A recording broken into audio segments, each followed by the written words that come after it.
This video contains news and analysis related to a recent terror attack in Kashmir.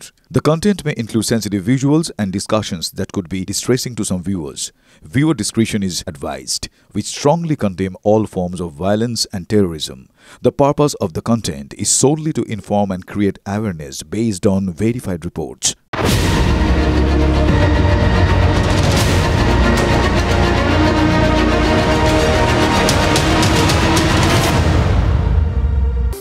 যা মঙ্গলে যেটা আর বলছি না, কারণ দেখুন এমনিতে মানুষের নামের আগে চন্দ্রবিন্দু বসে গেলে মানুষের যে আর কোনো গুরুত্ব থাকে না, তিনি যে সব কিছুর ঊর্ধ্বে চলে যান সেটা আমরা জানি।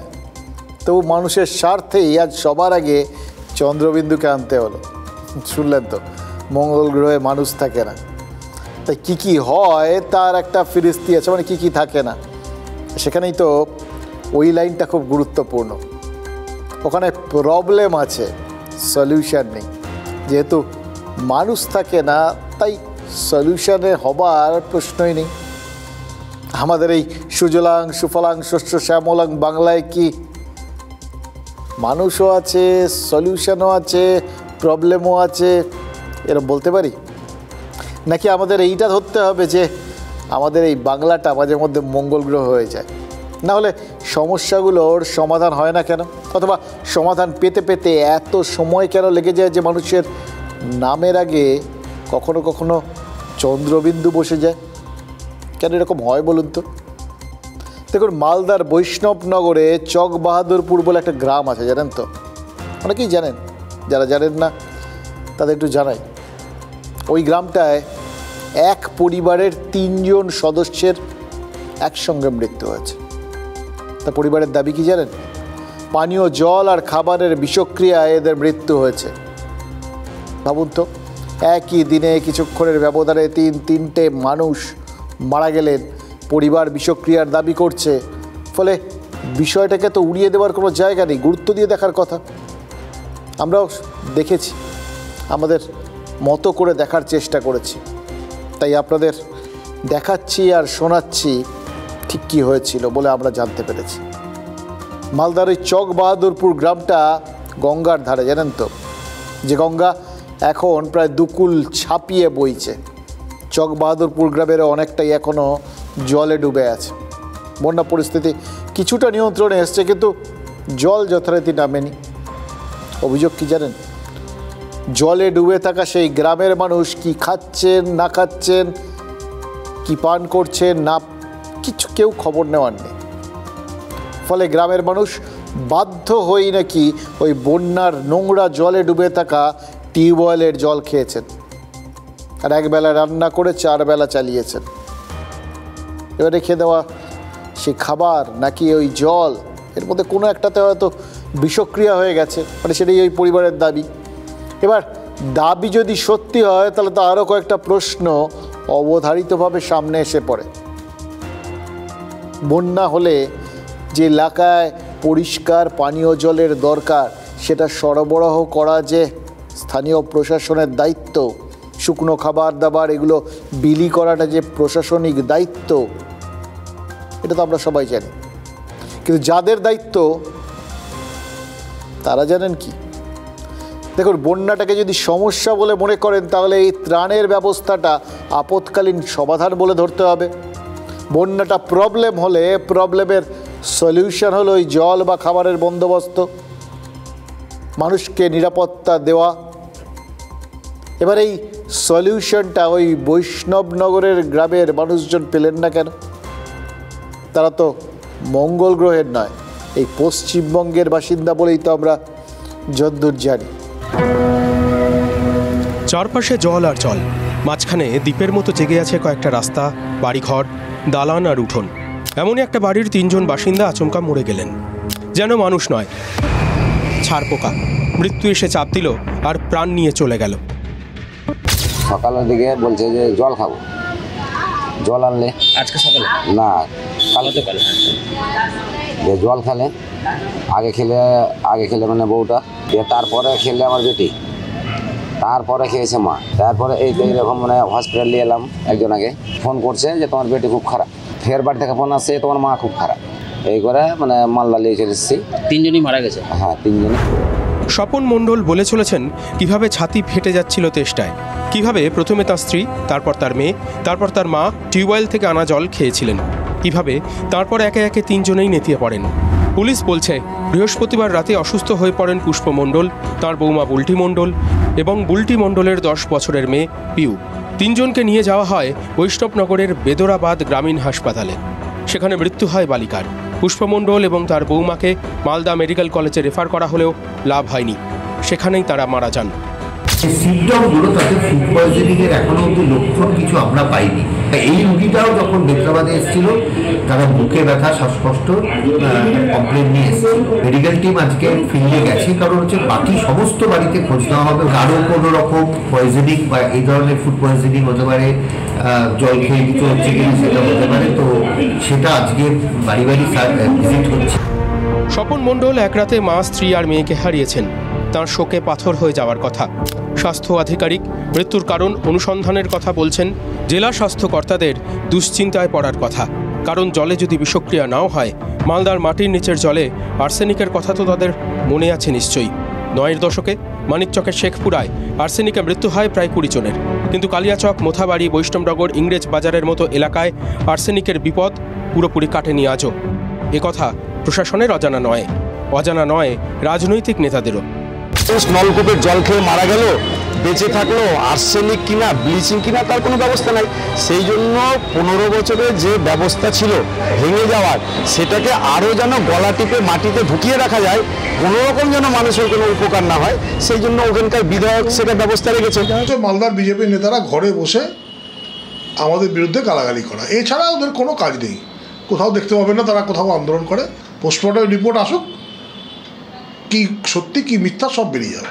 না হলে বিভিন্ন অংশের মানুষের লাভ, সে রাজনৈতিক নেতা বলুন, আপনার কন্ট্রাক্টর ঠিকাদার বলুন, এদের লাভ, আর মানুষ মরে। ফলে এই যে চকবাহাদুরপুরের ঘটনা, এর প্রকৃত তদন্ত হওয়া উচিত। রাজনীতি ঘোলা জল আরও ঘোলা করে। স্বপন মণ্ডল ফিরে আসেন শূন্য ঘরে, যেখানে 3টে জীবন ছাড় পোকার মতো শেষ হয়ে গেছে মুহূর্তে। দেখুন, একটা কথা তো খুব পরিষ্কারভাবে দেখা যাচ্ছে, বোঝা যাচ্ছে, এবং একই সঙ্গে সেই জন্যই একটা আশঙ্কাকে তো কিছুতেই দূরে ঠেলে সরিয়ে দেওয়া যাচ্ছে না। যেভাবে একসঙ্গে 3 জন অসুস্থ হলেন, কিছুক্ষণ সময়ের ফারাকে যেভাবে 3 জন মারা গেলেন, তাতে এটা যে স্বাভাবিক মৃত্যু নয় সেটা খুব পরিষ্কার।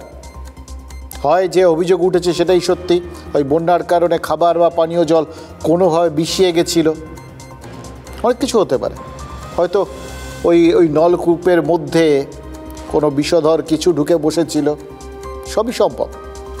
দেখুন, চারপাশে নোংরা জল দীর্ঘদিন থাকলে যেটা হতে পারে সেটা তো একটা বিষয়। সেটার থেকে আরও একটা সংশয়ের জায়গা তৈরি হতে পারে। বললাম ওই আশঙ্কা, যেটাকে দূরে ঠেলে রাখা সম্ভব নয়। ওই স্বাস্থ্য আধিকারিক তিনি তো বললেন তারা গিয়ে এলাকায় বাকি সব বাড়িতে খোঁজ খবর নেবে। সত্যি তো, যদি ওই নলকূপ থেকে জল নিয়ে বা ওর ধরনের কোনো কিছু ওই এলাকায় ঘটে থাকে, তাহলে একটা বাড়িতে ঘটেছে, আরও অন্য বাড়িতে তো ঘটতে পারে, সেটা খোঁজ নেওয়া দরকার। আর নয়তো এর মধ্যে কোনো গণ্ডগোল রয়েছে। পরিবার যে দাবি করছে সেই দাবি সত্যি নাও হতে পারে। সেক্ষেত্রে এই 3 জনের মৃত্যু অস্বাভাবিক মৃত্যু, শুধু অস্বাভাবিক নয়, রহস্য মৃত্যু বলে ধরতে হবে। দেখুন, পুষ্পমণ্ডল, বুলটি মণ্ডল আর পিউ মণ্ডলের দেহের তো ময়নাতদন্ত হওয়ার কথা, এতক্ষণে হয়তো সেই পোস্টমর্টেম হয়েও গেছে। রিপোর্টটা দেখলে বোঝা যাবে কী কারণে 3 জন মানুষ এই আছির থেকে এই নেই হয়ে গেলেন। এই মাসের গোড়ার দিকে আমরা আপনাদের খবর শুনিয়েছিলাম, আপনাদের মনে আছে, দেখিয়েছিলাম আপনাদের বৈদ্যনাথ দাস মোদকের মৃত্যুর খবরটা, মনে আছে নিশ্চয়ই, আমি জানি, কারণ ওটা ভোলার মতো খবর ছিল না। ওরকম খবর আমরা সাম্প্রতিককালে খুব পাইনি। বাঁকুড়ার কুমিদ্দা গ্রামের ওই বৈদ্যনাথ দাস মোদক অথর্ব ছিলেন, চলাফেরার ক্ষমতা ছিল না, ফলে কাজকর্ম করতে পারেন না। পরিবার কি বলেছিল? না খেতে পেয়ে মারা গেছেন বৈদ্যনাথ। এই 2025 সালে, ভাবুন তো, এই 2025, সবাই এগিয়ে গেছি, তারপরেও রাজ্যের একজন মানুষ, আমাদের একজন সহনাগরিক, তিনি না খেতে পেয়ে মারা গেলেন। কি করে? আমরা খোঁজ করতে গেছিলাম এক্ষেত্রেও, আমরা জেনেছিলাম যে ওই বৈদ্যনাথ আর তার পরিবারের কারোর আধার কার্ড ছিল না। যেহেতু আধার কার্ড ছিল না, সুতরাং রেশন বন্ধ হয়ে গেছে। ফলে উপার্জন শূন্য একটা পরিবারের দানা পানি জোটাতে সমস্যা হতো, অর্ধাহার বা অনাহারে দিন কাটত। আর সেজন্যই বৈদ্যনাথ দাস মোদকের শেষ পর্যন্ত মৃত্যু হয়েছিল। আমরা এই খবরটা দেখিয়েছিলাম। আর তার পরের দিনই বৈদ্যনাথের স্ত্রী, ছেলে, ছেলের বউ প্রত্যেকের রেশন কার্ড আবার রাজ্য চালু করে দিয়েছিল। খুব ভালো সিদ্ধান্ত।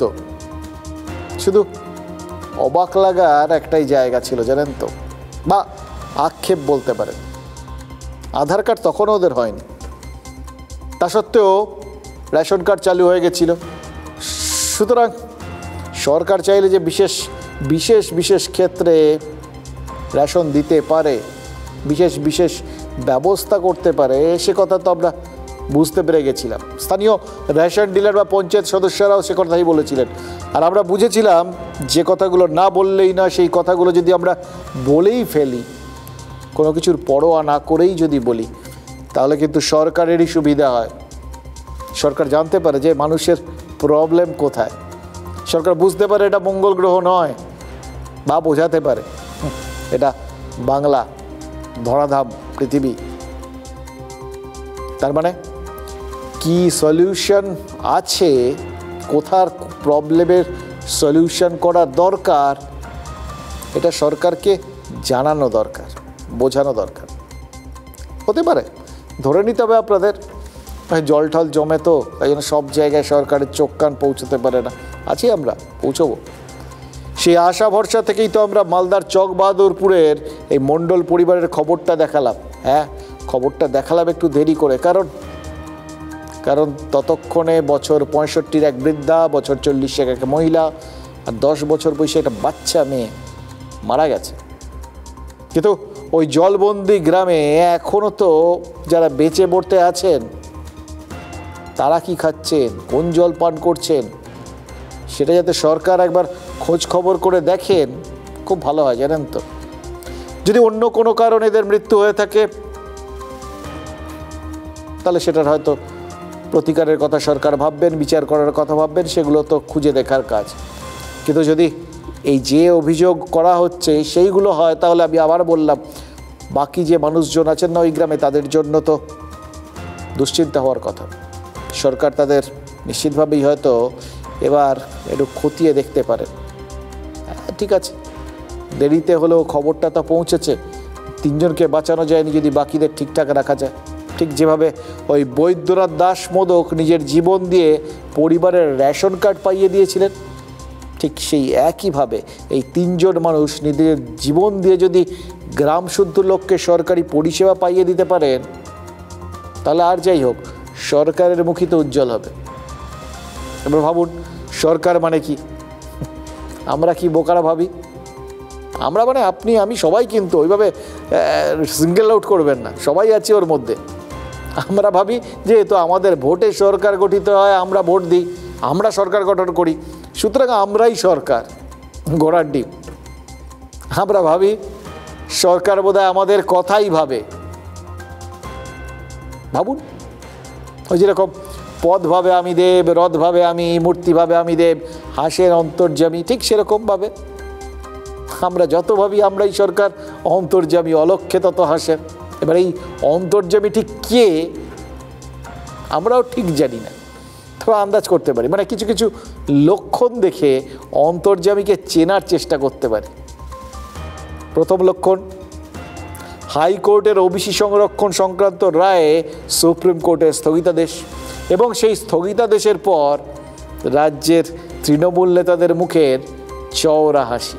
জাস্টিস কৌশিক চন্দ্র যে অর্ডারটা দিয়েছিল, যাতে সব স্টে করে দিতে বলেছিল, joint entrance medical board, allied, engineering etcetera etcetera, যত কিছু আছে যা স্টে করেছিল, সে অর্ডার আজকে স্টে হয়ে গেছে। Supreme court was very astonished over the order of the high court, যে এইভাবে সুমোটো নেওয়া যায়, মানে কোনো বেশি আর্গুমেন্ট করতে হয়নি আর কি। অনেকগুলো জটিলতা যেগুলো এই বিরোধী দলগুলো তৈরি হয়েছে বলে একেবারে একটা পৈশাচিক নৃত্য করছিল এবং আমাদের ছেলে মেয়েগুলো তাদের অভিভাবকদের একটা উদ্বেগের মুখে ঠেলে দিচ্ছিল।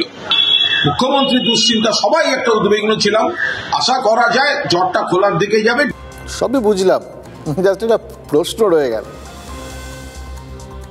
প্রথমত যেটা বুঝলাম যে সুওমোটো কগনিজেন্স, অর্থাৎ নিজের থেকেই হাইকোর্ট উদ্যোগী হয়েছিল।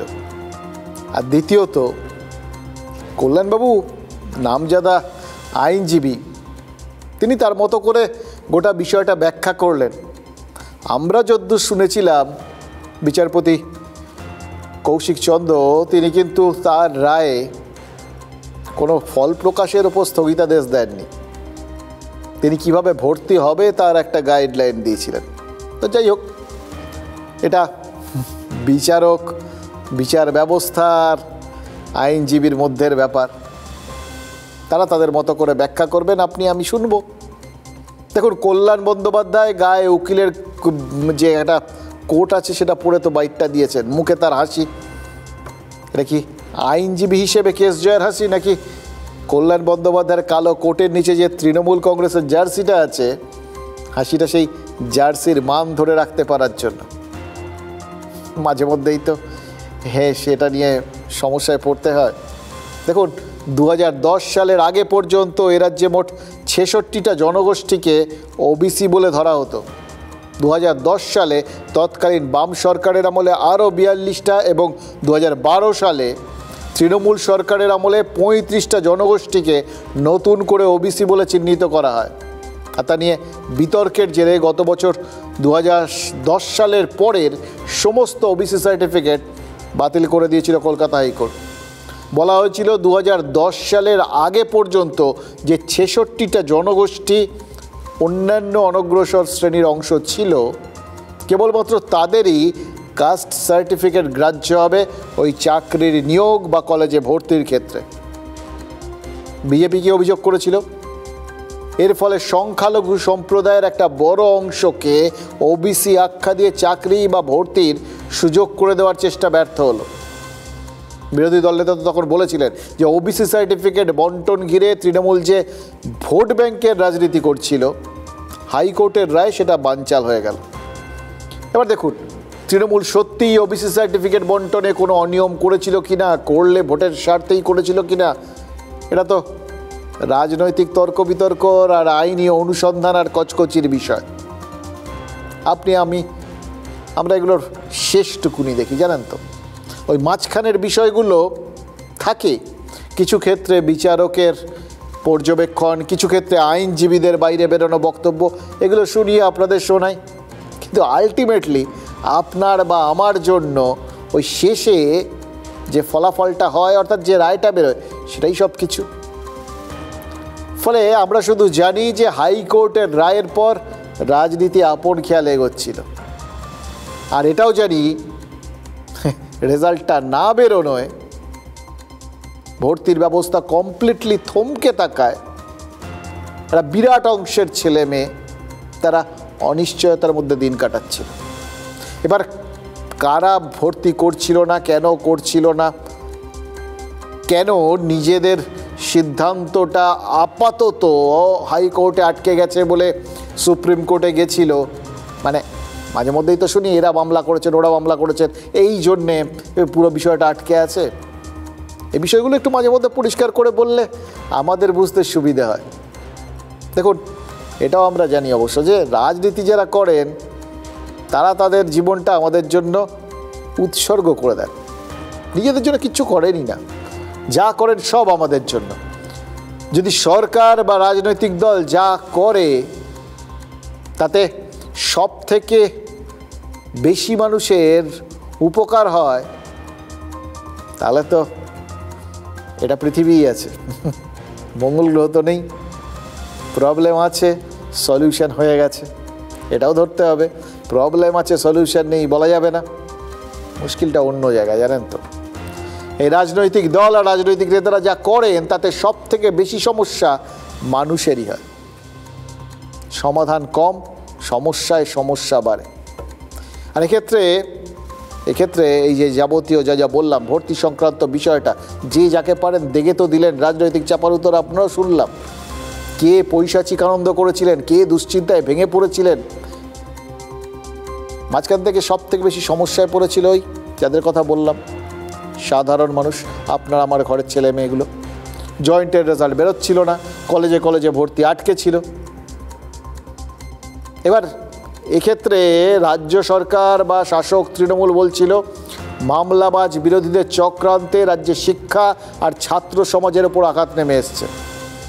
ছেলেমেয়েরা ভর্তি হতে পারছে না, পড়াশুনো করতে পারছে না, চাকরি দেওয়া যাচ্ছে না।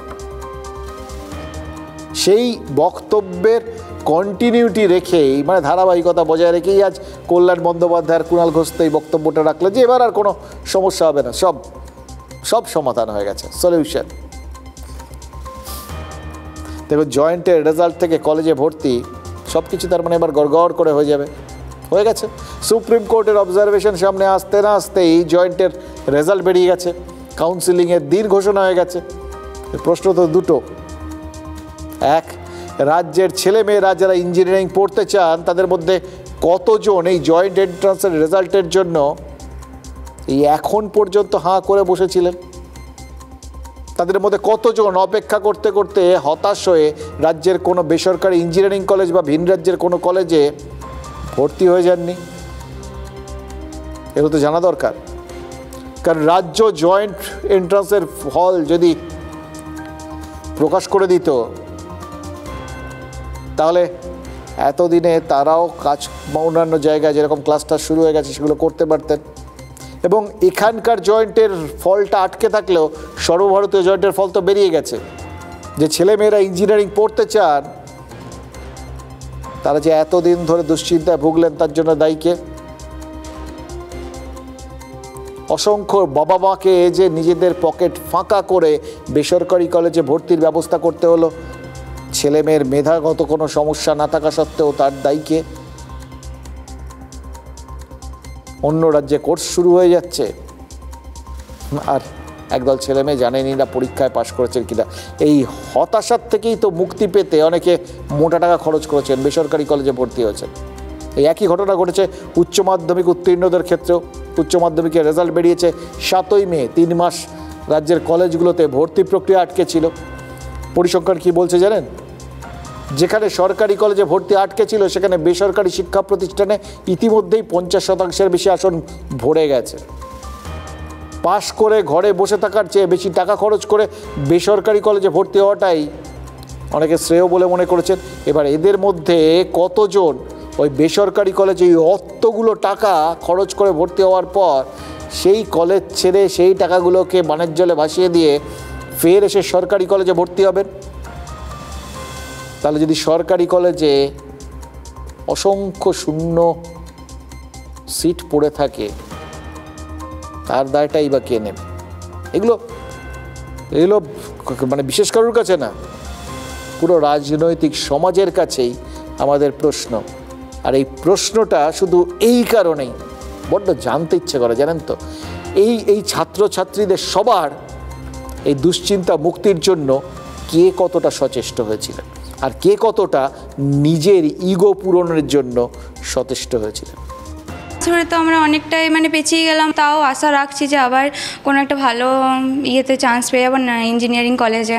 আমি যেই মেন দিয়েছিলাম, যেই মেনে আমার ভালো র্যাঙ্ক হয়নি সেরকম। আমি এই WBJের উপরে ডিপেন্ড করেছিলাম, যেহেতু রেজাল্ট বেরোয়নি, অলরেডি আমরা 3 মাস পিছিয়ে পড়েছি। পশ্চিমবঙ্গ সরকারের উদাসীনতা আর ব্যর্থতা, অক্ষমতা, নিষ্কর্মণ্যতা এই বাংলার ছাত্রছাত্রীদের ভবিষ্যৎকে অন্ধকারে ঠেলে দিয়েছে। ভিন রাজ্যে প্রাইভেট কলেজ যেটা মমতার লক্ষ্য সেটা সফল হয়েছে।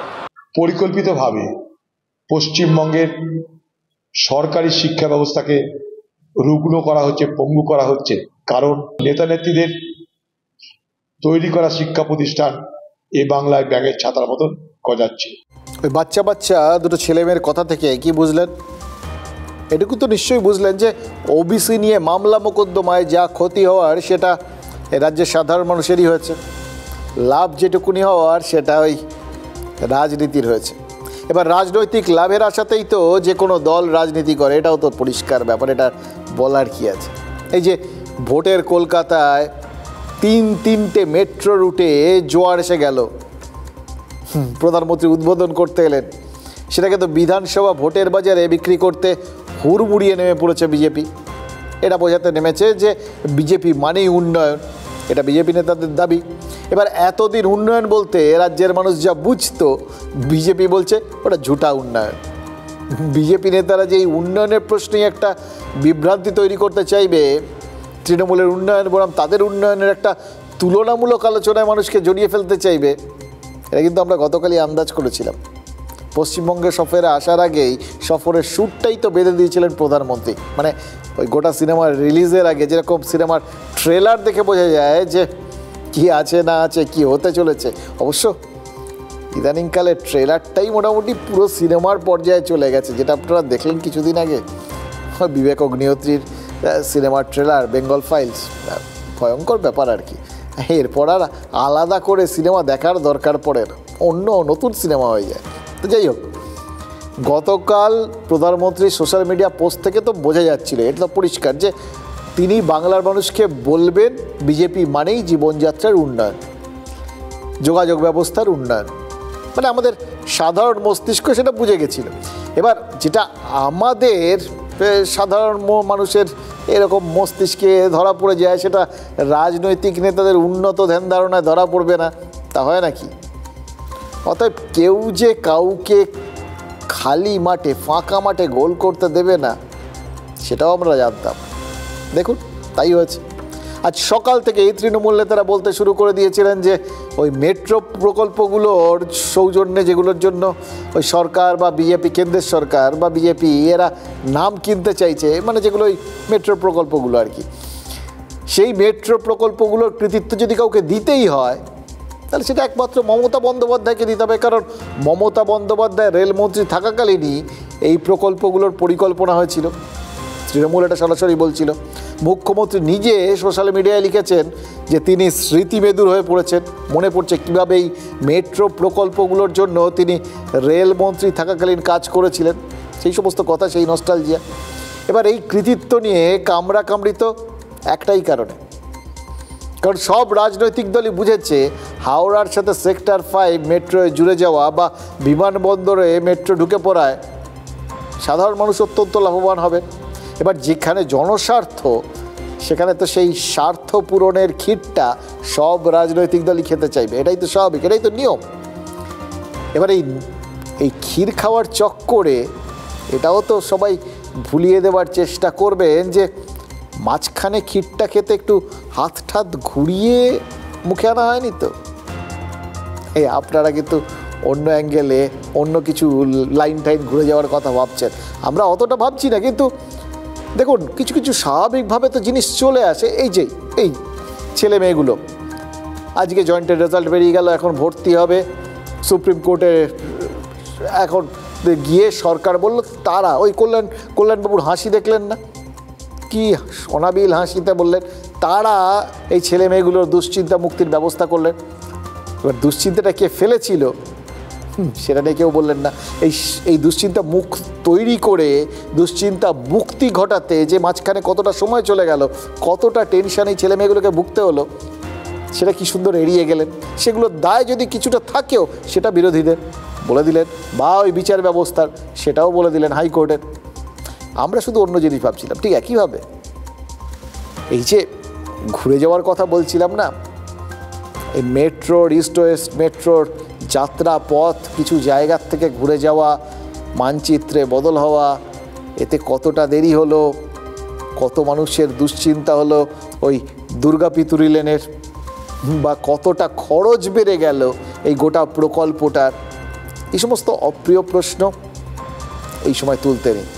এই যাবতীয় কিছুর জন্য কারা, কখন, কিভাবে দায়ী, এইসব প্রশ্ন তুলতে নেই। বা অথবা এই রকম একটা ঘটনা ঘটলো, সেখানটায় বিধান রায়ের নামটাও একটু উল্লিখিত হলো না, যিনি একদম এটার মানে প্রথম ভাবনা চিন্তাটা যার শুরু, বা গনি খান চৌধুরীর নাম নেই, এই যাদের এগুলোর পেছনে কিছু না কিছু কৃতিত্ব ছিল, বা যিনি প্রথম শিলান্যাস করেছিলেন ইন্দিরা গান্ধী, তিনি কোথায় গেলেন? বা মাঝখানে যারা ছিলেন তাদেরও তো কিছু না কিছু চেষ্টা চরিত্র ছিল, সেই নামগুলো কোথায় গেল? একটা সামগ্রিকভাবে রাজনীতির সাফল্য একটা, বুঝলেন তো, এই আমাদের জন্য একটা এরকম জনহিতকর প্রকল্প চালু করে দেওয়া।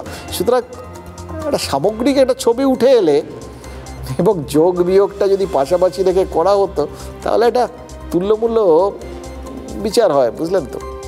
নিশ্চিন্ত লাগে যে কত নিরপেক্ষভাবে, কত আন্তরিকভাবে সবাই এখন খুশি প্রকাশ করছেন, নিজের ভেতর থেকে উচ্ছ্বাসটা বার করে নিয়ে আসছেন যে যাক, আমরা রাজনীতিকরা কিছু তো করতে পারলাম। এই আপনাদের জন্য, সাধারণ মানুষের জন্য। এবার আপনারা যান ঠান্ডা হাওয়া খেতে খেতে হাওড়ার থেকে চলে যান সেক্টর 5, হয়ে যাবে সব ব্যবস্থা। বিমানবন্দর থেকে চলে যান রাজ্যের এই শহরের যে কোনো প্রান্তে, কি সুন্দর আরামে চলে যাবেন। এর মাঝখানে আপনার আমার কতগুলো ট্যাক্সের টাকা কোথা দিয়ে গলে গেল, কেন গেল, এই সমস্ত, এই সময় ভালো সময় কখনো এগুলো বলতে নেই। হ্যাঁ, নিন্দুকেরা বলে, ছেড়ে দিন। দেখুন, আমরা না বললেও কিন্তু যাদের বলার তারা বলে দেবে। আপাতত সবাই মনে করেছে যে ক্ষীরটা বেশি ইম্পর্টেন্ট, সুতরাং সবাই সেই ক্ষীরে চামচি ডোবাচ্ছে। বললাম তো, বিজেপি ডুবিয়েছে, তৃণমূল ডুবিয়েছে, বামেরাও, মানে আরও সুনির্দিষ্টভাবে বললে সিপিআইএমও এই কৃতিত্বের ক্ষীর কিন্তু দাবি করে বসে আছে। একটা ছবি পোস্ট করেই সোশ্যাল মিডিয়ায় প্রায় ঝড় তুলে দিয়েছেন তারা। ইদানিং তাদের গোটা বিষয়টা একটু সোশ্যাল মিডিয়া কেন্দ্রিক হয়ে গেছে, তো ওতে বুঝেছেন ওই এই মেট্রোর থেকেও সহজে এবং তাড়াতাড়ি মানুষের কাছে পৌঁছানো যায়, ওই জন্য এখন ওনারা ওইটার মাধ্যমে ওই সোশ্যাল মিডিয়ায় সওয়ারি হয়েছে। ছবিটা 2009 সালের 22শে ফেব্রুয়ারি তোলা, ওই ইস্ট ওয়েস্ট মেট্রোর শিলান্যাসের ছবি, যাতে দেখা যাচ্ছে যে প্রকল্পের উদ্বোধক তখনকার মুখ্যমন্ত্রী বুদ্ধদেব ভট্টাচার্য, আর বিশেষ অতিথি কেন্দ্রের তখনকার বিদেশমন্ত্রী প্রণব মুখোপাধ্যায়কে। এবার বামেদের দাবি 2009 সালে যে মেট্রো প্রকল্পের শিলান্যাস হয়ে গেল, সেই প্রকল্পের কৃতিত্ব কী করে মমতা বন্দ্যোপাধ্যায়ের হয়, কারণ মমতা বন্দ্যোপাধ্যায় তখন রেলমন্ত্রী ছিলেন না। এবার বামেদের মধ্যে কেউ কেউ বলছেন যে কলকাতার হাওড়াকে মেট্রো রেল দিয়ে জুড়তে দুই প্রাক্তন সাংসদ বাসুদেব আচার্য এবং মোহাম্মদ সেলিম কতটা পরিশ্রম করেছিলেন সে কথাটাও, মানে সবাই সবার ভাগটা কিন্তু মনে করিয়ে দিচ্ছেন। দিন, তাদের মতো করুন, আমরা শুধু এইটুকুনি ভাবতে পারলেই খুশি।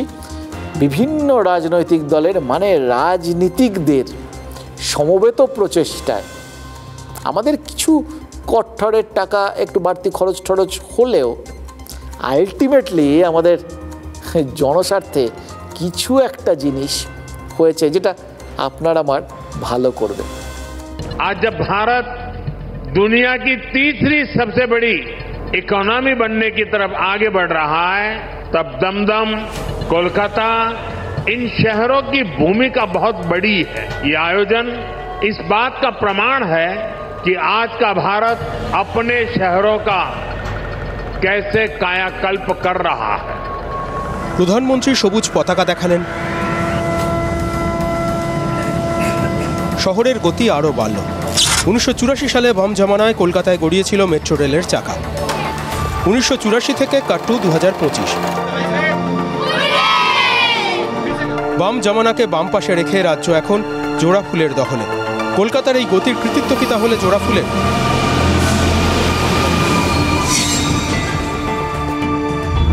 মমতা বন্দ্যোপাধ্যায় লিখেছেন, ভারতের রেলমন্ত্রী হিসেবে কলকাতায় অনেকগুলো মেট্রো রেল করিডোরের পরিকল্পনা করা, অনুমোদন দেওয়ার সৌভাগ্য হয়েছিল। এটা বলতে কোনো দ্বিধা নেই যে এই শহরের বিভিন্ন প্রান্তকে একটি মহানগরিক মেট্রো গ্রিডে সংযুক্ত করার জন্য যাবতীয় কাজ, তার ব্লুপ্রিন্ট তৈরি করা, প্রয়োজনীয় অর্থের ব্যবস্থা করা, সময় কাজ শুরু করা, সব কিছুই করার সৌভাগ্য হয়েছিল। রেলমন্ত্রী হিসেবে যে পরিকল্পনাগুলো করা হয়েছিল সেগুলো ফিল্ডে যাতে সঠিকভাবে শেষ হয় তার ব্যবস্থাও করা হয়েছিল, সেই সৌভাগ্য হয়েছে। মেট্রো পরিকাঠামো সম্প্রসারণ একটি দীর্ঘ সফরের অন্যতম অংশ। আজ কিছুটা স্মৃতিকাতর হতে দিন। এই সবকটা প্রজেক্টের যদি শ্রেয় কারোর থাকে তার নাম মমতা বন্দ্যোপাধ্যায়, রেলমন্ত্রী হিসেবে প্রজেক্টকে 10 বছর ডিলে করিয়ে দিয়ে এখন এসে ইলেকশনের সময় বাংলা প্রেম দেখাতে পারে, তাতে চিড়ে ভিজবে না। মুখ্যমন্ত্রীর নস্টালজিক বার্তা বা ফিরহাদের আক্রমণ কোনো কিছুই পাত্তা দিতে নারাজ বিজেপি।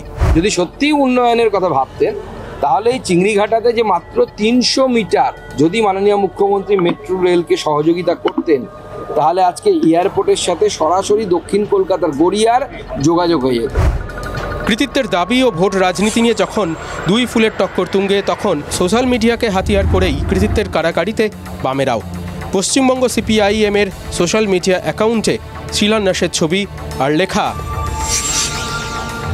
কলকাতার ইস্ট ওয়েস্ট মেট্রো করিডোর বামফ্রন্ট সরকারের দূরদর্শী পরিকল্পনার ফসল। প্রকল্প 1, দাবিদার 3, জনতা কার দাবিতে সবুজ সংকেত দেবে? ভোটের বাক্স কি সেই উত্তর দিতে পারবে? এই যে দলমত নির্বিশেষে সব পক্ষ এই প্রকল্পের কৃতিত্ব নিতে একে অপরের প্রতিপক্ষ হয়ে গেল। এই যে বলছে এটা আমার, এটা আমার, এ বলছে, ও বলছে। এসবের পেছনে একটাই তো উদ্দেশ্য, আপনার আমার ভোট। এই ভোটটা পেতেই তো সমস্ত রাজনৈতিক দল বলছে যে তারা ছিলেন বলেই আপনি মেট্রো চড়ে গঙ্গা পার হয়ে শিয়ালদার থেকে হাওড়া যাবেন, অথবা ট্যাক্সি ভাড়া বেশি না গুনে এসির হাওয়া খেতে খেতে এয়ারপোর্টে পৌঁছবেন। আচ্ছা, এক্ষেত্রে অন্তর্যামী কে বলুন তো?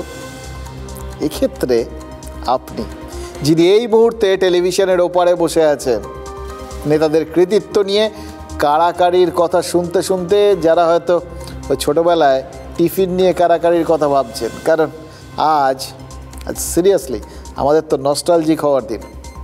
আমাদেরও মনে পড়তে পারে কেন ওই বলছিলাম হাওড়া আর কলকাতার মধ্যে মেট্রোটা চালু হতে এতদিন সময় লাগলো, কেন যে প্রকল্প 2015 সালে চালু হয়ে যাওয়ার কথা ছিল সেই প্রকল্প পেতে আমাদের এত সময় লাগলো, কেন 2009 সালে যে রুটে ইস্ট ওয়েস্ট মেট্রোর পরিকল্পনা হয়েছিল সেই শিয়ালদা হয়ে বৈঠকখানা রোড, বিবি গাঙ্গুলি স্ট্রিট, লালবাজার স্ট্রিটের তলা দিয়ে ব্রাবন রোডে মহাকারণ স্টেশন হয়ে গঙ্গার তলা দিয়ে হাওড়া পৌঁছল না মেট্রো। যে প্রকল্পের জন্য 4,875 কোটি মানে প্রায় 5,000 কোটি টাকার মতো খরচ ধরা হয়েছিল, সেই প্রকল্প শেষ করতে কেন 13,000 কোটি টাকার মতো লাগলো? মানে প্রায় 9,000 কোটি টাকা এক্সট্রা খরচ।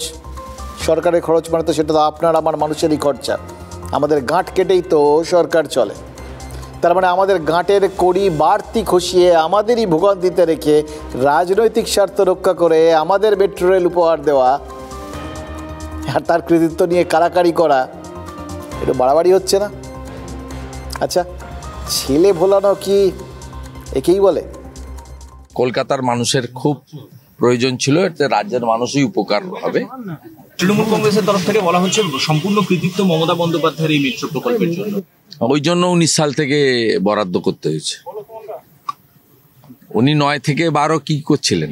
এখনো যে চিংড়ি ঘাটায় জট হয়ে আছে এটা ওনার জন্য। মমতা বন্দ্যোপাধ্যায় রেলমন্ত্রী থাকাকালীন প্রচুর কাজ করে গিয়েছিলেন, যেগুলো এখন নরেন্দ্র মোদী ফিতে কাটতে এসেছে। ভোটের আগে দুয়ারে সরকার, ভোটের আগে লক্ষ্মী ভান্ডার, ভোটের আগে পাড়ায় সমাধান দিলে ক্ষতি নেই, ভোটের আগে মেট্রো পেলেই যত জ্বালা। এটা তো মমতা ব্যানার্জি স্বীকার করছে নিশ্চয়ই যে মমতা ব্যানার্জি বিজেপির সঙ্গে হাতে হাত ধরে সরকার করেছিল, সেটা যে ভুল হয়েছিল সেটা কিন্তু বলছে না। আজকে যে কৃতিত্ব নেওয়ার চেষ্টা করছে সেটা তো বিজেপির দয়া, সেটা কমসে কম বল।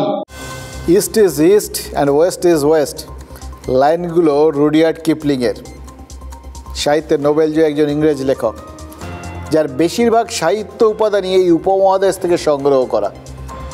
পরাধীন ভারতে জন্মানো ইংরেজ লেখক তিনি কি জানতেন মেট্রো চালু না হলে এরা যে গঙ্গার পূর্ব আর পশ্চিম পারের দূরত্বটা ক্রমশই বেড়ে যেত?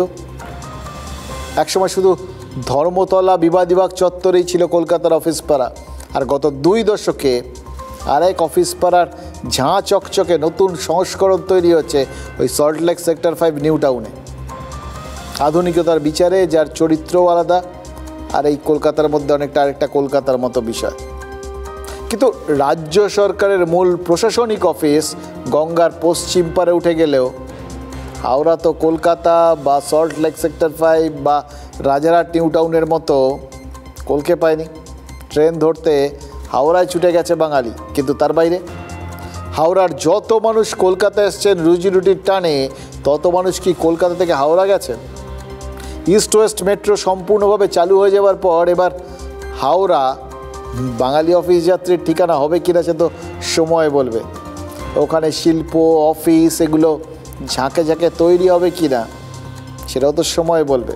দেখুন, এগুলো সবই কিন্তু যোগাযোগ ব্যবস্থার উপর নির্ভরশীল। এই দ্বিপাক্ষিক যে একটা যোগাযোগ এবং সহজ যোগাযোগ এটা চালু হয়ে যাওয়া এবং সেটা গোটা শহরের বা শহরতলির চারপাশ থেকে চালু হয়ে যাওয়া, এটাই যোগাযোগ ব্যবস্থাটাকে অনেক উন্নত করবে, দুটোকে কাছাকাছি নিয়ে আসবে।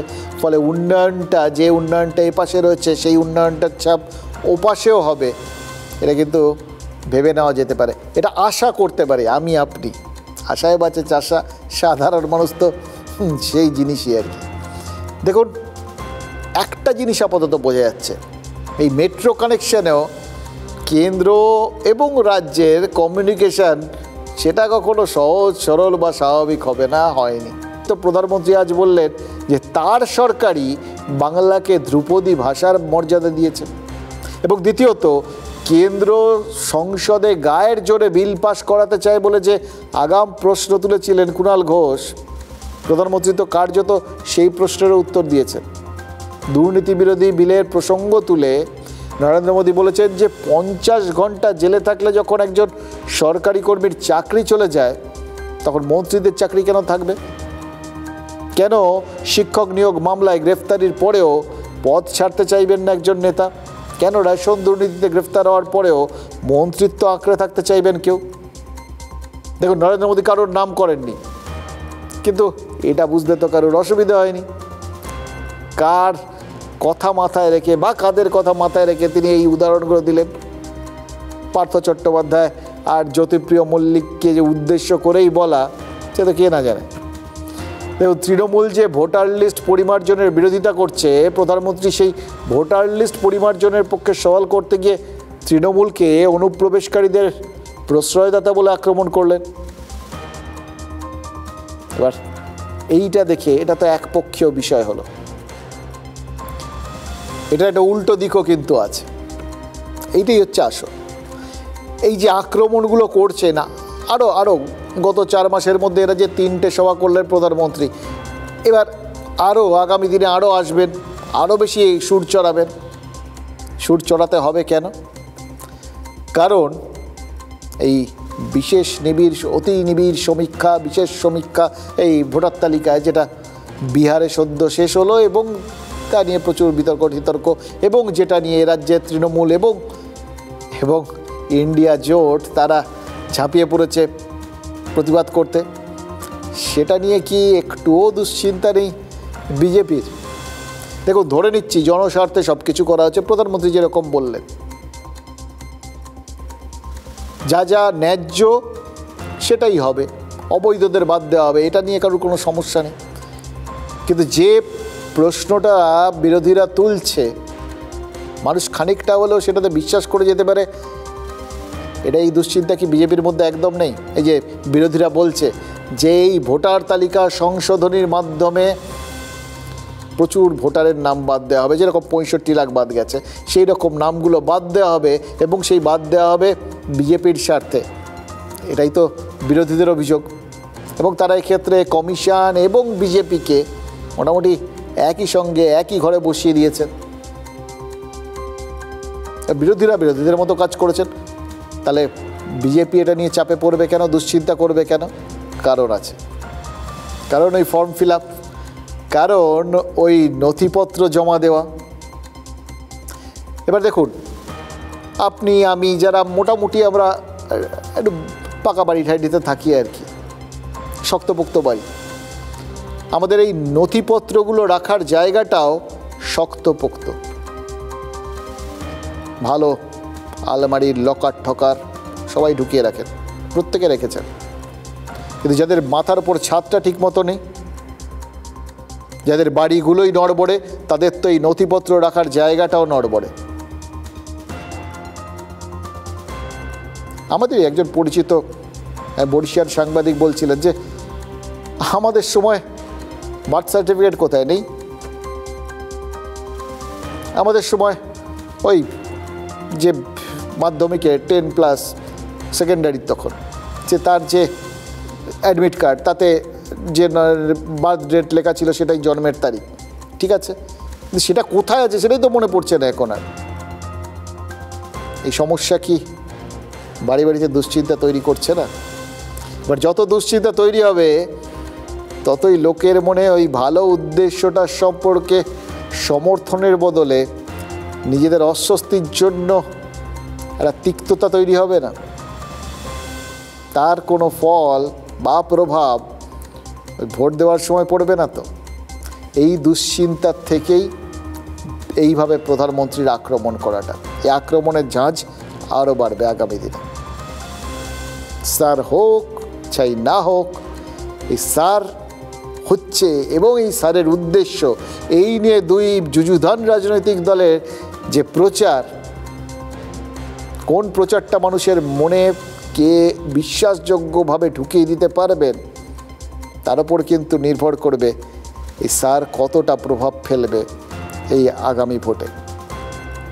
তো আপাতত একটা জিনিস আমরা বুঝে গেলাম যে প্রধানমন্ত্রী আরও আসবেন, প্রধানমন্ত্রী একটা নির্দিষ্ট অভিমুখে বক্তব্য রাখবেন এবং শুধু নিজে রাখবেন না, হ্যাঁ, রাজ্যের বিজেপির জন্যেও তিনি নতুন স্লোগান এবং নতুন পথ এবং আগ্রাসনের রাস্তাটা দেখিয়ে দিয়ে গেলেন নরেন্দ্র মোদী। हर गली मोहल्ले में, बंगाल के हर कोने में एक ही मंत्र, एक ही नारा गूंजता रहना चाहिए, बातें चाहे, बातें चाहे, বিজেপি তাই। বাংলা ভাষাকে আক্রমণ করে ব্যাকফুটে আছেন। ড্যামেজ কন্ট্রোলের জন্য ওই টেলিপ্রম্পটারে লিখে আনা বাংলা আর চোখে তাকিয়ে, মুখ এদিকে চোখের মনি এদিকে। ये देश अब घुसपैठियों को ज्यादा नहीं सह सकता। घुसपैठियों से बंगाल को कौन मुक्त करा सकता है? मोदी नहीं, भाजपा नहीं, आपका एक वोट करा सकता है, आपका एक वोट। অমিত শাহের উপর অনাস্থা জানিয়ে গেলেন নরেন্দ্র মোদী। কি বলেছেন? ঘুষপেটিয়া বাড়ছে। ঘুষপেটিয়া কি করে বাড়তে পারে? দেশের সীমান্ত যদি অরক্ষিত হয়, সীমান্তের দায়িত্বে কে? বিএসএফ। কোন দপ্তর? স্বরাষ্ট্র দপ্তর। মন্ত্রী কে? অমিত শাহ। मंत्री हो, मुख्यमंत्री हो, अरे इतना ही नहीं, प्रधानमंत्री को भी सख्त कानून के दायरे में लाया हूं। अगर पीएम भी 30 दिन जेल में रहे और उन्हें जमानत न मिले तो अगले दिन उनकी कुर्सी भी चली जाएगी। टीएमसी के लोग भ्रष्टाचार के खिलाफ इस कार्रवाई पर भड़क गए हैं, वो इस कानून का विरोध कर रहे हैं। टीएमसी के लोगों ने संसद में इस बिल को फाड़ने की कोशिश की है। ये दिखाता है कि टीएमसी की पूरी राजनीति कैसे भ्रष्टाचार के पहाड़ पर टिकी है। উনি অভিযোগ ভিত্তিহীন ভাবে তোলার চেষ্টা করেছেন। প্রত্যেকটা অভিযোগে বিজেপি নিজে অভিযুক্ত। কাঁচের ঘরে বসে ঢিল ছুঁড়েছেন, আর থুতু ওপর দিকে ছুঁড়লে সেটা নিজের মুখে পড়ে নরেন্দ্র মোদী। আপনি বাংলার দিকে যা যা অভিযোগ করতে চেয়েছেন তার প্রত্যেকটার উত্তর আমাদের কাছে রয়েছে। ধরুন এসআইআরটা হলো, ধরুন আপনার নাম ভোটার তালিকায় থেকে গেল এবং তারপর আপনি ভোট দিতে গেলেন, ইভিএম মেশিন পর্যন্ত যদি পৌঁছতে পারেন তাহলে একটা কথা ভুলেও ভুলবেন না, আপনার ইহজগতে যা কিছু প্রাপ্তি সবটাই এই রাজনৈতিক দলের জন্য, এক্ষেত্রে শাসক দল। আজ সৌম্য মিত্রের জন্মদিন, বাংলা তথা ভারতের দিকপাল এই নাট্য ব্যক্তিত্ব একবার কি বলেছিলেন জানেন? আমি যা কিছু করেছি, যা কিছু পড়েছি, যা কিছু ভেবেছি সব থিয়েটারের জন্য। এবার শাসক চাইছে বাংলার মানুষও বলুন যা পেয়েছি, যা করেছি সব মামাটি মানুষের জন্য। এবার এই যে ভাবনাটা, এই যে বোধটা, এটা যাতে হারিয়ে না যায়, তাই বারবার মনে করিয়ে দিচ্ছেন শাসক নেতারা। উদয়ন গুহকে দেখুন, তৃণমূলের সরকার এত এত বিভিন্ন রকম ভাতা দিচ্ছে, লক্ষ্মীর ভাণ্ডার দিচ্ছে, মানুষের বেঁচে থাকাটা যে ভাতার ওপর নির্ভর করেই টিকে আছে। সাধারণ মানুষের ওই শর্ট টাইম মেমোরি লস হয় না, চট করে ভুলে যায়, অথবা এই ভুলে যাওয়াটা ইচ্ছাকৃত, জানেন তো, মাঝে মধ্যে পেতে পেতে অভ্যেস হয়ে যায়, তো সেটা নিজেদের হিসেবের মধ্যে ঢুকিয়ে নেয়, অধিকার বলে ধরে নেয়, তখন আবার কেউ যে দিচ্ছে এটা ভুলে যায়, কৃতজ্ঞতা বোধটাও মন থেকে উবে যায়। ওই জন্য বারবার মনে করিয়ে দেওয়ার দরকার, সেটাই উদয়ন গুহ করেছেন। কৃত্তিবাসী রামায়ণে মনে আছে লেখা ছিল, সেই সীতার বিরহে রামচন্দ্র বলেছিলেন, সীতা বিনা আমি যেন মণিহারা ফণি, বিখ্যাত লাইন। উদয়ন গুহ কি চাইছেন জানেন? বাংলার মানুষও অনেকটা ওই স্টাইলে বলুন, ভাতা বিনা বাংলা যেন মণিহারা ফণি। ঠিকই বলেছেন, ভুল তো কিছু নেই। উদয়ন গুহ বলে দিয়েছেন যে অনেক মায়েরা ভোট কেন্দ্রে গিয়ে লক্ষ্মীর ভাণ্ডারের কথা ভুলে যাচ্ছেন। কত বড় অপরাধ ভাবুন তো। সরকার গ্যাঁটের টাকা খরচ করে, আপনার আমার টাকা কিন্তু দিচ্ছে তো সরকার, আর সরকার যেটা দিচ্ছে সেটা জনগণ হাত পেতে নিচ্ছে, নিয়ে বেমালুম ভুলে যাচ্ছে। এটা কিরকম হলো? আপনি ট্যাক্স দেন, আপনার করের টাকা সরকারের কোষাগার ভরে, আপনার টাকাই আপনি নিচ্ছেন, এসব ভুলেও ভাববেন না, এগুলো ভাবতে নেই, কোনো অসুবিধে নেই। জানেন তো কে ভাতা দিচ্ছে, কোনো কিছু ভুলে যান, সব কিছু খেতে ভুলে যান, ঘুমোতে ভুলে যান, যা কিছু ভুলে যান, কিন্তু কে ভাতা দিচ্ছে এটা বলা যাবে না। এটা মানুষের চরিত্রের একটা বড় গুণ, কৃতজ্ঞতা, এটা থাকা উচিত। চলে যদি যায় এই সমস্ত মহৎ গুণগুলো, আপনি তো নিকৃষ্ট মানুষ হয়ে যাবেন মশাই। উদয়ন গুহ সেটা চান না, সেই জন্যই তো উদয়ন গুহর মতো নেতারা আছেন বলেই তো সমাজে এই নীতি নৈতিকতা ব্যাপারটা একটু বেঁচে আছে। তাই আমরা মন দিয়ে ওনার কথাটা শুনেছি এবং বোঝার চেষ্টা করেছি। শুধু খটকা একটা যাতে, এতদিন শুনেছিলাম সরকারের ভাতার কারণে তৃণমূলের ভোট বাক্স উপচে পড়ছে, এবার আজকে তৃণমূলের মন্ত্রী বলছেন ভাতা নিয়েও ভোট দিতে ভুলে যাচ্ছে মানুষ। কোনটা ঠিক বলুন তো? যদি এটা হয়ে থাকে তাহলে তো ঘোর দুশ্চিন্তার বিষয়। শুভেন্দু অধিকারী একবার বলেছিলেন না, তৃণমূল সরকার যা দিচ্ছে নিয়ে নিন, ভোটটা শুধু বিজেপিকে দিন। লোকে কি তার কথা মতো কাজ করছে? তাহলে এরকম ধরতে হবে। মানে উদয়ন গুহর মনে কি এরকম কোনো আশঙ্কা হচ্ছে? এবার যদি সেই আশঙ্কাটা হয়ে থাকে তাহলে কেন এরকম আশঙ্কা? দেখুন, কোচবিহারে 9টা আসন, 21-এর বিধানসভায় 7টাতেই বিজেপি জিতেছিল, তারপর দিনহাটা উপনির্বাচনে জিতেছিল শাসক। গত বছর কোচবিহার লোকসভায় 38,000-এরও কম ভোটে বিজেপি হেরেছে। 2021-এর ওই 7-2-এর ব্যবধানটা এই লোকসভায় 4-5-এ চলে এসছে। মানে তৃণমূল 4, বিজেপি 5টা আসনে এগিয়ে আছে। মানে এগুলো সব কটা কিন্তু তৃণমূলের দিকেই গেছে। তারপরেও কি কেন এরকম নেগেটিভ ভাবনা? এর মধ্যে লক্ষ্মীর ভাণ্ডার বেড়ে গেছে 500 থেকে ডবল 1000, ভোট বাক্স তো এটা অ্যাড হওয়ার কথা, অথচ উদয়ন গুহ ভাবছে মাইনাস হচ্ছে। মাইনাসে প্লাস হয়, আর মাইনাসে প্লাসে মাইনাস হয়। এগুলো তো সেই ছোটোবেলায় আলজেব্রায় পড়া সূত্রগুলো আর কি। তৃণমূল কি অন্য কোনো সূত্রের খবর পেল যেখানে ভাতা যতই অ্যাড হোক তৃণমূল মাইনাসই? অঙ্কটা কিন্তু তাহলে কঠিন বিষয়। মায়েরা বললেন যে অ্যাকাউন্টে 500 টাকা 1000 টাকা হয়েছে, 1000 টাকা 1200 টাকা হয়েছে, এবার আর হেঁটে কেন ভোট দিতে যাব? এবার টোটো করে অটো করে ভোট দিতে যাব? ওই গরমের মধ্যে হাঁটতে হাঁটতে ভোট দিতে যাওয়ার দরকার নেই। অনেক মা আছেন তারা ভোট কেন্দ্রে গিয়ে যে তাকে ওই টোটো ভাড়া করবার সুযোগ করে দিয়েছে তার কথা কিন্তু আর মনে রাখবেন না, দিয়ে অন্য ফুল পছন্দ করে মমতা বন্দ্যোপাধ্যায়ের মুখটাই ভুলে গেল। দিদিকে টিকিয়ে রাখার দায়িত্ব আমাদের সবার, এই কথাটা কিন্তু মাথায় রাখবেন। দিদি না থাকলে আমরা সবাই দুর্বল হয়ে যাব। বোদ্ধা কথা কি দাঁড়ালো? যারা লক্ষ্মীর ভাণ্ডার পাবেন তাদের তৃণমূলকেই ভোট দিতে হবে, সোজা সবটা ব্যাপার। উদয়ন গুহ কোনো রকম রাগ ঢাক গুড় করেননি। এবার উদয়ন গুহ কি শাসক বলে দিচ্ছে করতে হবে। আর যেটা বলেনি সেটা কি, যারা লক্ষ্মীর ভাণ্ডার পাবেন না তাহলে কি তারা শাসককে ভোট দেবেন না?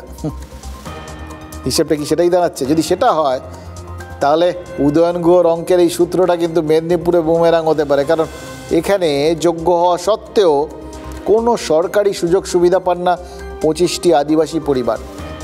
দেখুন আবার সেই যোগ্য অযোগ্য চলে আসছে, মহা মুশকিল জানেন তো। এই রাজ্যে এই জিনিসটা কিছুতেই ছাড়ছে না। আদালত এসএসসি মামলায় বলেছে যে দাগি অর্থাৎ চিহ্নিত অযোগ্যদের চাকরিতে ঢোকানোর চেষ্টা হচ্ছে। আদালত বলেছে সরকার দাগিদের যেভাবে ঢোকানোর চেষ্টা করছে সেটা ট্রুলি শকিং, মানে রীতিমতো ধাক্কা লাগছে মনে। মানে বিষয়টা আদালতের কাছেও আশ্চর্য এবং দুর্ভাগ্যজনক। দুর্ভাগ্য কি কম পড়িয়াছে? আছে লম্বা তালিকা। মেদিনীপুর শহরের 8 নম্বর ওয়ার্ডের কামারাড়ায় আদিবাসীদের কথা একটু ভাবুন। তাদের দুর্ভাগ্য সব কিছুকে ছাপিয়ে যেতে পারে। সব মাপকাঠি থাকা সত্ত্বেও না লক্ষ্মীর ভাণ্ডার, না আবাস প্রকল্প, কপালে কিছু জুটছে না। ক্ষয়রাতি যেখানে বন্যার মতো বইছে সেখানে বন্যার পরিবর্তে খরা। কি হচ্ছে বলুন তো? 25টা আদিবাসী পরিবার তারা একদম 200% উন্নয়ন থেকে বাদ পড়ে রয়েছে। ঘরে বিদ্যুৎ নেই, আজও মাথায় প্লাস্টিকের ছাউনি। এমনকি আদিবাসীদের বিশেষ প্রকল্প জয় জোহরের সুবিধাও তো কেউ পান না। কেন? এই আদিবাসীরা কি গরিব নন, হতদরিদ্র নন? আজকাল না, আরেকটা আছে, এদের কি রাজনৈতিকভাবে পাওয়ার যোগ্য বলে মনে করছে না শাসক দল? আজকাল যোগ্যতার মাপকাঠি কিন্তু ওটাই।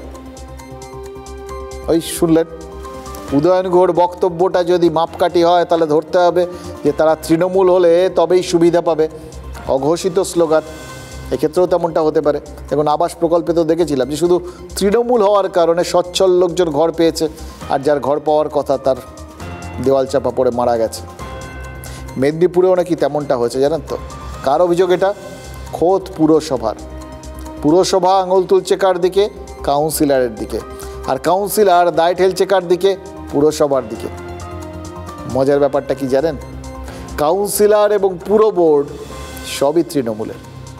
যাদের দেওয়ার কথা ছিল তারা কিছু দেননি। ওদিকে আদিবাসীরা কিছু না পেলেও ভোট দিতে পারেন, ভোটাধিকার রয়েছে, মানে 26-এর বিধানসভায় ভোট দেবেন। জঙ্গলমহল হাসছে না কাঁদছে সেটা তো রাজনীতির ফর্মুলায় কষা হবে। এবার সেই ফর্মুলাতেই তো উদয়ন গুহর অঙ্ক ছিল, ভাতা পেলে ভোট দিতে হবে। এবার মেদিনীপুরে কোচবিহারের সেই অঙ্কটাই কি কঠিন হয়ে গেছে? ভাতা না পেলে কি হবে? তাহলে সমাধান কি? এখানে একটা বিষয় আছে, সরকার আর একটা প্রকল্প এনে ফেলেছে, পাড়ায় সমাধান। এবার সেখানেও যদি সমাধান না হয়, আদিবাসীরা অঙ্কটা পুরো গুলিয়ে দেবেন না তো? দেখুন এই মেদিনীপুর জেলাটা কিন্তু তৃণমূলের অঙ্কে খানিকটা নিপাতনে সিদ্ধ জানেন তো। একটু গোজামিলের ব্যাপার আছে, মানে সেটা মেদিনীপুর পূর্ব হোক বা পশ্চিম, অনেক অঙ্কই কিন্তু এই মেদিনীপুর ঘেঁটে দিয়েছে। এটা তৃণমূলের থেকে ভালো আর কেই বা জানে।